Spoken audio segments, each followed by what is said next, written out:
দুর্ভাগ্য এটা আমাদের। নকল মালের উপরে লেখা আছে নকল হইতে সাবধান, আর আমরা মনে করছি নকলের উপরে যখন লেখে মানে তখন নকলের কথা ভাবছি না। এ যখন সাবধান করে দিচ্ছে এর থেকে তাহলে এটাই অরিজিনাল। কিন্তু ভুল হচ্ছে আমাদেরকে বোঝানো হচ্ছে বিজেপিকে আটকাতে হবে। আমি এই মঞ্চ থেকে বলছি বিজেপিকে আটকানো নয়, আটকাতে হবে বাংলাতে বিজেপিকে যে সুযোগ দিয়েছে তাকে সর্বপ্রথম আটকাতে হবে। বাংলাতে বিজেপি সাপ্লায়ার লাইনটার নাম হচ্ছে মমতা ব্যানার্জি। আমরা যদি মমতা ব্যানার্জিকে হারাতে পারি অটোমেটিক্যালি বিজেপি আটকে যাবে। 2011 সালের আগে বিজেপি বলে পশ্চিম বাংলায় কোনো অস্তিত্ব ছিল? এই বলতে পারবেন বিজেপি বলে কিছু দল ছিল? হয়তো খাতা কলমে ছিল, বাস্তবে ছিল না। 1998 সালের আগে পশ্চিম বাংলায় বিজেপি চাষ করার জন্য প্রচুর চেষ্টা করেছিল বিজেপির কেন্দ্রীয় নেতৃত্বরা, আরএসএসরা। কিন্তু তৎকালীন মুখ্যমন্ত্রী জ্যোতিবাবু তিনি টার্গেট রাখতেন, যতবারই বিজেপি চাষ করার চেষ্টা করেছেন উনি স্প্রে দিয়ে বিজেপি নামক সাম্প্রদায়িক শক্তিকে বিনষ্ট করেছেন। যতবারই বিজেপি পশ্চিম বাংলায় মাথা তুলে দাঁড়াতে চেয়েছেন জ্যোতিবাবু ততবারই তাদের মাথাকে ধ্বংস করেছে গণতান্ত্রিক প্রক্রিয়াতে। বিজেপি দেখলো, আরএসএস দেখলো এভাবে তার জায়গা হবে না, তাই কংগ্রেস থেকে মমতা ব্যানার্জিকে ভেঙে নিয়ে এসে 1998 সালে তাকে সব রকম সহযোগিতা করে তার হাতে দায়িত্ব তুলে দিল যে বিজেপি চাষের অনুকূল পরিবেশ মমতা ব্যানার্জিকে তৈরি করতে হবে। তার প্রমাণ হচ্ছে 2011 সালের আগে পশ্চিম বাংলায় বিজেপির অস্তিত্ব ছিল না। 11 সালের পরে সরকারের পরিবর্তন হলো, মমতা ব্যানার্জি দায়িত্ব পেল, বিজেপি তার অস্তিত্বের জাগান দিল। তাই আপনারা যদি এখন মনে করেন বিজেপিকে আটকাতে গিয়ে তৃণমূলকে ভোট দিতে হবে, সম্পূর্ণ ভুল জায়গাতে ভোটটা দেবেন। আর সত্যি যদি প্রকৃত অর্থে যদি চান বিজেপিকে আটকানো দরকার, বিজেপিকে অপ্রাসঙ্গিক করা দরকার, সর্বপ্রথম আমাদেরকে দায়িত্ব নিতে হবে 2011 আগের ইতিহাস আমাদের আনতে হবে। অর্থাৎ 2011 আগে তৃণমূল ছিল না, বিজেপিও ছিল না। 2026-এ তৃণমূলকে ফিনিশ করুন, বিজেপিও বাংলা থেকে ফিনিশ হয়ে যাবে। তাই আপনাদের বলবো যদি আপনারা দায়িত্ব নেন তাহলেই ফিনিশ হবে। আপনারা না দায়িত্ব দিলে তৃণমূলও ফিনিশ হবে না, বিজেপি অপ্রাসঙ্গিক হবে না।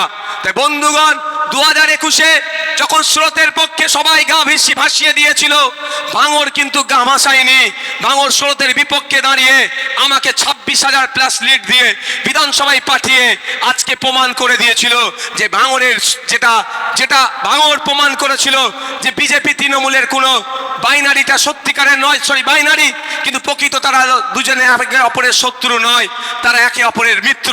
তাই সুতরাং যদি বিধানসভার মধ্যে মানুষের জন্য, শিক্ষার জন্য, শাস্ত্রের জন্য, কর্মসংস্থানের জন্য যদি কেউ আওয়াজ তুলে তাহলে খাম চিহ্ন তুলবে। বামপন্থীদের সমর্থন নিয়ে সংযুক্ত মোর্চার বিধায়ক সংযুক্ত মোর্চার প্রার্থী নওশাদ সিদ্দিকী তুলবে। তাই তারা আমাকে জিতিয়ে বিধানসভার মধ্যে পাঠিয়েছিল।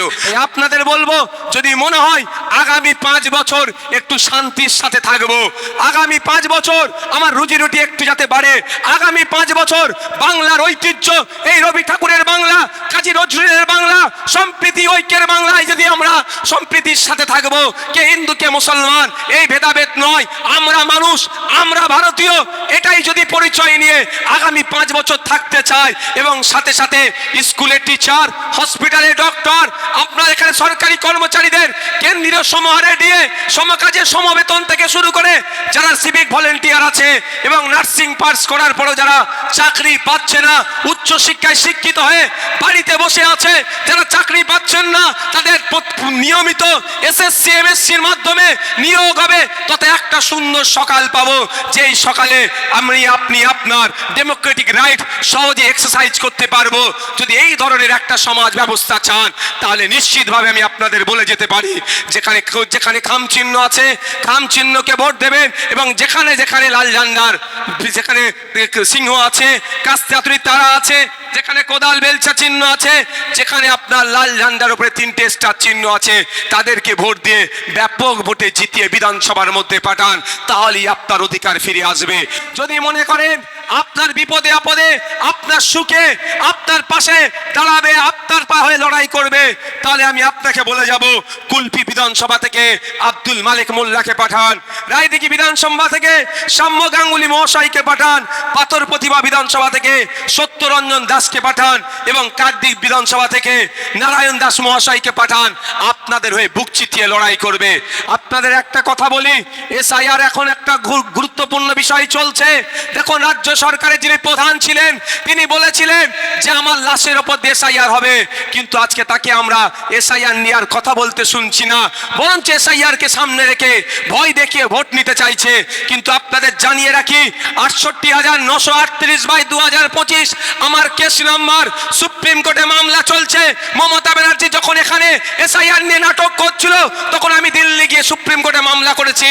এখানে শামীম ফিরদাউস যারা আছেন, যেই দিনকে আমার মামলা ডেট পড়েছিল, বিকাশ রঞ্জন ভট্টাচার্য স্যার যিনি যাদবপুর থেকে লড়াই করছেন, তিনি তার নির্বাচনী কাজ ছেড়ে দিয়ে আপনাদের এসআইআর বাঁচানোর জন্য, আপনার ভোটকে বাঁচানোর জন্য আমার মামলা তিনি লড়তে চলে গিয়েছিলেন। তাই আপনাদের বলবো, শত্রু আর বন্ধু চিনতে শিখুন। আপনারা শত্রুকেই বন্ধু হিসাবে গ্রহণ করছেন, তারপরে একের পর একটা জায়গায় আপনারা রাখছেন। কখনো আপনাদের ওয়াকফ সংশোধনী আইন, তো কখনো আপনার এসআইআর এর মতো আইনকে রাজ্য সরকার বকলমে মেনে নিচ্ছে। তাই কদিন আগে দেখছিলাম মমতা ব্যানার্জি আপনার আমার ট্যাক্সের টাকা দিয়ে হাইকোর্ট থেকে সুপ্রিম কোর্টে ছুটেছিল। কারণটা কি? ইন্টারভিউ যেন ভিডিওগ্রাফি না হয়। ভাবতে পেরেছেন?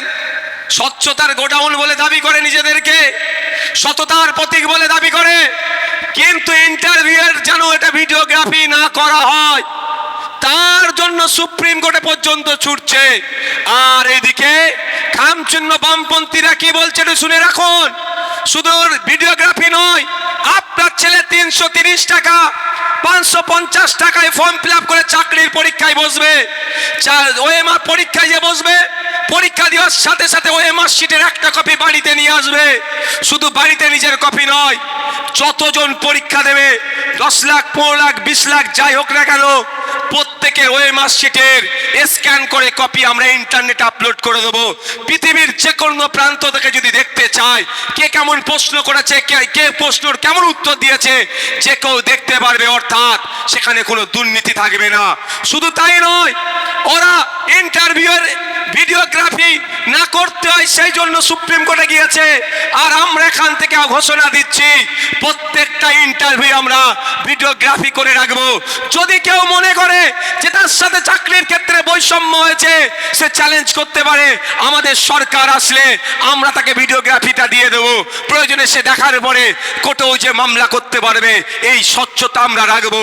চাকরির ক্ষেত্রে 15 লাখ 20 লাখের কোনো কোটা থাকবে না, মেধার কোটা থাকবে। 100% রোস্টার মেনটেন করে আপনার আমার বাড়ির ছেলেমেয়েরা চাকরি পাবে। এবার আপনি ডিসাইড করুন কি করবেন। এই জমি হাঙ্গরদের হাতে দায়িত্ব তুলে দেবেন, না খামচিহ্ন বামপন্থীদের হাতে দায়িত্ব তুলে দেবেন, সেটা টোটালি আপনাদের উপর নির্ভর করছে। বন্ধুগণ, বক্তব্য আমি দীর্ঘায়িত করব না। আমার পরে অনেক বক্তারা আছেন, আমাদের সৃজনদা আছেন, কান্তিবাবু আছেন, আরো অ্যাডভোকেট শামীম ফিরদাউসদা আছেন, আরো বক্তারা আছেন, তারা বক্তব্য দেবে। আমার দ্বিতীয় একটা প্রোগ্রামে আছে, আমি সেখানে যাব। শুধু আমি এতটুকু কথা বলবো, কাগে কান নিয়ে চলে গেছে, কাগের দিকে তা না তাকিয়ে নিজের কানের দিকে আবার হাত দিয়ে দেখুন কান আছে না নাই। আর শত্রু বন্ধু চেনার চেষ্টা করুন। আপনাদেরকে বলে যাই, রায়দিঘি বিধানসভা যখন আলোচনা হয়েছিল বামেদের সাথে, আমরা ডিমান্ড করে রেখেছিলাম, যখন আমরা লিস্ট তৈরি করি তখন আমাদের বড় ভাইজান পার্টির প্রতিষ্ঠাতা যে রায়দিঘি শুনেছে সঙ্গে সঙ্গে বলল কান্তি স্যারের কথা, যে ওই বয়সে ওই লোকটা যে লড়াই দিচ্ছে, বিপদে আপদে মানুষের পাশে দাঁড়াচ্ছে, ওই সিটটার দিকে তোমরা একবারের জন্য তাকাবে না। ওই সিটটা আমরা কান্তি স্যারের নামে ছেড়ে দিলাম। তাই কান্তি স্যারের ছেলে সৌমদা এখানে দাঁড়িয়েছেন। রায়দিঘি থেকে আপনার আত্মীয় স্বজন রায়দিঘিতে যারা আছে, কোনো কথা হবে না। এটাই বড় ভাইজানের প্রার্থী, এটাই খামচিহ্নের প্রার্থী। শুধুমাত্র ইভিএম মেশিনে খামের পরিবর্তে রায়দিঘিতে কাস্তে হাতুড়ি তারা থাকছে, এর বেশি কিছু নয়। তাই সৌম্যদাকে আপনারা বিপুল ভোটে ভোট দিয়ে জয়যুক্ত করে আইনসভার মধ্যে পাঠাবেন।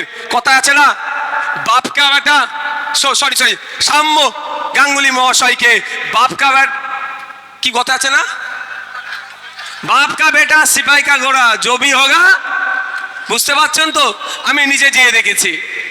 যেই সমাজের মানুষের জন্য আমরা বেশি কথা বলি না, আমরা এড়িয়ে যাই, বিশেষভাবে সক্ষম সমাজ যারা আছে সমাজের মধ্যে, আমরা দেখলে তাদেরকে ঘৃণা করে চলে যাই, কিন্তু চরম অন্যায়।